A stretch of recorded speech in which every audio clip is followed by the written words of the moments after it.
प्यारे छात्रों, जैसा कि मैं आज इस वीडियो में कक्षा 12 तथा 10 के विद्यार्थियों के लिए हिंदी साहित्य के इतिहास का यह प्रथम भाग लेकर उपस्थित हुआ हूं। छात्र ध्यानपूर्वक इस वीडियो को देखें, स्किप बिल्कुल ना करें और देखने के साथ साथ समझने का प्रयास करते चलें। छात्रों, जैसा कि आप जानते हैं कि सर्वप्रथम अगर प्रश्न आपसे पूछा जाता है कि हिंदी पढ़ते हैं तो हिंदी में आप बताएं काव्य का आविर्भाव पहले माना जाता है कि गद्य का। तो आपका उत्तर होना चाहिए काव्य का। अगला प्रश्न पूछा जाएगा कि काव्य कहते किसे हैं, ये काव्य है क्या। तो निश्चित रूप से आपका जवाब होना चाहिए कि रस छंद अलंकार से युक्त वह रचना जिसमें भावों की प्रधानता होती है उसे काव्य कहते हैं। या दूसरे शब्दों में इंटर के छात्र हैं तो थोड़ा दूसरे प्रकार से जवाब दे सकते हैं, जैसे कि छंदोबद्ध एवं लयात्मक वह साहित्यिक रचना जो श्रोता एवं पाठक के मन में भावात्मक आनंद उत्पन्न करे उसे काव्य कहते हैं। इस प्रकार से जवाब दे सकते हैं। तो निश्चित रूप से यह काव्य कितने प्रकार का होता है, तो छात्रों आप जानें काव्य के दो भेद होते हैं। काव्य के दो भेद होते हैं। पहला काव्य श्रव्य काव्य और दूसरा काव्य है दृश्य काव्य। तो श्रव्य काव्य और दृश्य काव्य। श्रव्य काव्य के अंतर्गत प्रबंध काव्य और मुक्तक काव्य, यानी प्रबंध काव्य और मुक्तक काव्य।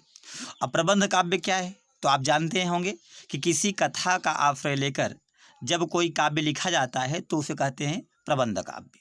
मुक्तक काव्य क्या है, यानी स्वतंत्र पद के रूप में भावों की जो अभिव्यक्ति होती है उसे मुक्तक काव्य कहते हैं। मुक्तक काव्य के अंतर्गत जैसे संत कबीर के दोहे, रहीम के दोहे, इस प्रकार के जिसमें कि समाज को सुधारने का प्रयास करता है कवि, तो कैसे छंदों में मुक्तक काव्य लिखता है। ठीक है। प्रबंध काव्य के अगर हम भेद के बारे में चर्चा करें तो प्रबंध काव्य भी दो प्रकार के होते हैं, महाकाव्य और खंड काव्य। महाकाव्य और खंड काव्य जैसे रामचरितमानस है, अवधी भाषा में लिखा गया, 7 कांडों में। प्रिय प्रवास है, कामायनी है, तो आदि को हम प्रबंध काव्य का अंतर्गत परिगणित कर सकते हैं। तो छात्रों आ जाएं, हम सबसे पहले हिंदी साहित्य के इतिहास के विभाजन की चर्चा कर लें। तो हिंदी काव्य साहित्य के इतिहास का सबसे पहले विभाजन आदिकाल, जिसका समय 1050 से 1375 ईस्वी। दूसरा पूर्व मध्यकाल या भक्तिकाल, जिसका काल विभाजन 1375 से 1700 ईस्वी। और तीसरा उत्तर मध्यकाल या रीतिकाल, जिसका समय 1700 ईस्वी से 1900 ईस्वी तक। और अंतिम आधुनिक काल जो 1900 ईस्वी से अब तक या आज तक माना जाता है। छात्रों, तो सर्वप्रथम आप हिंदी साहित्य के इतिहास लेखकों की यदि हम चर्चा करें तो सबसे पहले हिंदी साहित्य का इतिहास लेखक गारसाद तासी को माना जाता है। गारसाद तासी का समय कब से कब तक माना जाता है, 1794 से 1878 ईस्वी तक। और दूसरे अगर साहित्य इतिहास के लेखक गारसाद तासी के बाद हैं तो ठाकुर शिव सिंह सेंगर जी हैं। इसके बाद जॉर्ज ग्रियर्सन का नाम आता है और तत्पश्चात आचार्य रामचंद्र शुक्ल आदि आते हैं। तो निश्चित रूप से छात्रों को ध्यान में रखना चाहिए इन बातों पर। अब आ जाएं हम इसके नामकरण की चर्चा कर लें। तो आदिकाल का विविध नामकरण हुआ, तो आदिकाल को विविध नामों से किसने किसने कहा, तो इसके विषय में हम चर्चा अगर करें तो निश्चित रूप से आदिकाल को आदिकाल किसने कहा, तो ध्यान रखें यहाँ महावीर प्रसाद द्विवेदी कहीं कहीं लिखा आता है, लेकिन आदिकाल को आदिकाल किसने कहा, डॉक्टर हजारी प्रसाद द्विवेदी ने। डॉक्टर हजारी प्रसाद द्विवेदी ने, ध्यान में रखेंगे, डॉक्टर हजारी प्रसाद द्विवेदी ने आदिकाल को आदिकाल कहा। आदिकाल को चारण काल किसने कहा, तो डॉक्टर रामकुमार वर्मा ने या डॉक्टर ग्रियर्सन ने। आदिकाल को वीरगाथा काल किसने कहा, आचार्य रामचंद्र शुक्ल ने। ठीक है। अगर अगला पूछ लिया जाए आदिकाल को सिद्ध सामंत काल किसने कहा, तो राहुल सांकृत्यायन ने। सिद्ध सामंत काल किसने कहा, राहुल सांकृत्यायन ने। इसके अतिरिक्त आपसे पूछा जा सकता है कि आदिकाल को आरंभिक काल किसने कहा, तो ध्यान में रखिए मिश्र बंधुओं ने आदिकाल को आरंभिक काल कहा। इसके अतिरिक्त अगर पूछा जाए कि आदिकाल को वीर काल किसने कहा, वीर काल किसने कहा, तो विश्वनाथ प्रसाद मिश्र ने। अगला प्रश्न पूछा जा सकता है कि आदिकाल को बीज वपन काल किसने कहा? बीज वपन काल, बीज वपन काल। तो निश्चित रूप से बीज वपन काल किसने कहा है आदिकाल को? महावीर प्रसाद द्विवेदी ने, आचार्य महावीर प्रसाद द्विवेदी ने। तो छात्र निश्चित रूप से इस नामकरण को याद रखेंगे, खासकर इंटर के विद्यार्थी जरूर इसको याद रखेंगे। इस प्रकार से अब आज काल की परीक्षाओं में निश्चित रूप से नामकरण से भी प्रश्न पूछा जाने लगा है। तो अगले नामकरण की हम चर्चा करें, पूर्व मध्यकाल या भक्तिकाल। तो पूर्व मध्य, कभी कभी पूछा जाता है कि पूर्व मध्यकाल का अपर नाम क्या है? तो भक्तिकाल। भक्तिकाल का समय आप देख ही रहे हैं, 1375 ईस्वी से 1700 ईस्वी तक। तो अच्छा, एक बात जानने की है कि किस, कभी कभी प्रश्न पूछा जाता है किस काल को स्वर्ण काल कहा जाता है? तो ध्यान में रखिए आप लोग कि भक्ति काल को स्वर्ण काल कहा जाता है। भक्ति काल को क्या कहा जाता है? स्वर्ण काल कहा जाता है। अच्छा, और भी प्रश्न इसमें बन सकते हैं कि कला और साहित्य का स्वर्ण काल किसे कहा जाता है? तो चंद्रगुप्त विक्रमादित्य के समय को, ठीक है, उन्होंने गुप्त वंश की स्थापना की। और दूसरा अलग प्रश्न पूछा जा सकता है कि चित्रकला का स्वर्ण काल किसे कहा जाता है? तो जहांगीर के काल को कहा जाता है। स्थापत्य का स्वर्ण काल किसे कहा जाता है? तो शाहजहां के काल को कहा जाता है। मुगल का स्वर्ण काल किसे कहा जाता है? तो अकबर के काल को कहा जाता है। तो छात्र निश्चित रूप से ध्यान रखेंगे भक्ति काल को।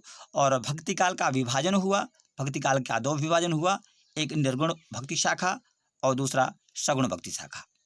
आप जानते हैं निर्गुण का भी दो विभाजन हुआ, एक ज्ञान मार्गी जिसे ज्ञानाश्रयी कहते हैं, दूसरा सूफी काव्य धारा या प्रेमाश्रयी काव्य धारा कहते हैं। ज्ञान मार्गी में जैसे संत कबीर, नानक, कबीर, रैदास आदि आते हैं, ठीक है। प्रेमाश्रयी में जैसे मलिक मोहम्मद जायसी हैं, कुतुबन हैं, मंझन हैं, मुल्ला दाऊद हैं, तमाम से मुस्लिम कवि इसमें आते हैं। सगुण भक्ति शाखा का दो विभाजन हुआ, राम भक्ति शाखा जो गोस्वामी तुलसीदास आदि, कृष्ण भक्ति शाखा जो अष्टछाप के कवि प्रायः आते हैं, जिसमें महाकवि सूरदास, रसखान, मीराबाई आदि प्रमुख हैं। तो अगली बात आती है कि उत्तर मध्यकाल। उत्तर मध्यकाल का अपर नाम क्या है? तो ध्यान रखिएगा, उत्तर मध्यकाल का अपर नाम है रीतिकाल। रीतिकाल, तो रीतिकाल का समय कब से कब तक है? 1700 ईस्वी से 1900 ईस्वी तक का समय रीतिकाल माना जाता है। रीतिकाल के कितने विभाजन हुए? 3 विभाजन हुए, रीतिबद्ध, रीति मुक्त और रीति सिद्ध। तो ध्यान में आपको रखना चाहिए। रीतिबद्ध के अंतर्गत हम किसको किसको रख सकते हैं? जैसे इसमें केशवदास हैं, केशवदास, फिर चिंतामणि हैं, मतिराम हैं, देव हैं, कुलपत मिश्र हैं, भिखारी दास हैं, रसलीन हैं, पद्माकर हैं। ये जो कवि आएंगे वो रीतिबद्ध काव्यधारा के अंतर्गत आएंगे। रीति मुक्त काव्यधारा, रीति मुक्त काव्यधारा के अंतर्गत जैसे घनानंद जी हैं, रसखान जी हैं, आलम हैं, ठाकुर हैं, बोधा हैं। तो इस प्रकार के कवि रीति मुक्त काव्यधारा के अंतर्गत आएंगे।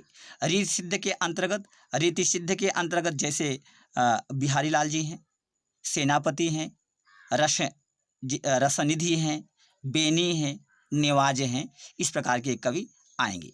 तो निश्चित रूप से छात्रों को इन कवियों की प्रमुख रचनाओं को भी तैयार कर लेना चाहिए, खासकर कक्षा 10 के विद्यार्थियों के लिए। अगली चर्चा में हम बताएं कि आधुनिक काल। आधुनिक काल जिसे छंद काल कहते हैं, गद्य काल कहते हैं। तो इस गद्य काल का समय कब तक माना जाता है? 1900 ईस्वी से लेकर अब तक, आज तक, वर्तमान काल तक। तो इसके 5, कहीं कहीं 6 विभाजन देखने को प्राप्त होते हैं छात्रों, इसलिए आपको भ्रमित नहीं होना है। भारतेंद्र युग या जिसे नवजागरण काल, दूसरा द्विवेदी युग या स्वच्छंदतावादी युग, तीसरा छायावादी युग, जानते हैं द्विवेदी युग के गर्भ से पैदा हुआ है, तो छायावादी युग, अगले प्रगतिवादी युग, और फिर प्रयोगवादी युग, और अगला नई कविता का युग या प्रयोगवादी या नई कविता का युग आप इसे कह सकते हैं। हालावाद के प्रवर्तक थे कौन? हालावाद के प्रवर्तक हरिवंश राय बच्चन। और अगर हम चर्चा करें कि निश्चित रूप से अज्ञेय की जो तार सप्तक 1943 में प्रथम तार सप्तक, और 43 में आप 8 जोड़ें तो 1951, 1951 में दूसरा तार सप्तक, और तीसरे में भी 8 जोड़ें तो 51, 8, 59, तो तृतीय सप्तक 59 में, 1959 में, और चतुर्थ में 20 जोड़ें यानी 79 में। तो इस प्रकार से छात्र जान सकते हैं तार सप्तकों का प्रकाशन। और ठीक है छात्रों, यह वीडियो लंबा ना हो जाए इसलिए मैं कुछ बातें अधूरी छोड़ देता हूं, और छात्र निश्चित रूप से रिप्लाई करके, मैसेज करके ज़रूर बताएं कि यह हिंदी साहित्य के इतिहास का वीडियो उनको कैसे लगा, क्या मैंने कुछ उनको याद करा सका या उनको मैंने कुछ सीख दिया कि नहीं दिया। तो कमेंट और रिप्लाई वो ज़रूर करेंगे ताकि मुझे उत्साह मिले और दूसरे दिन मैं अगले वीडियो को तैयार करूँ। धन्यवाद। शुभ संध्या।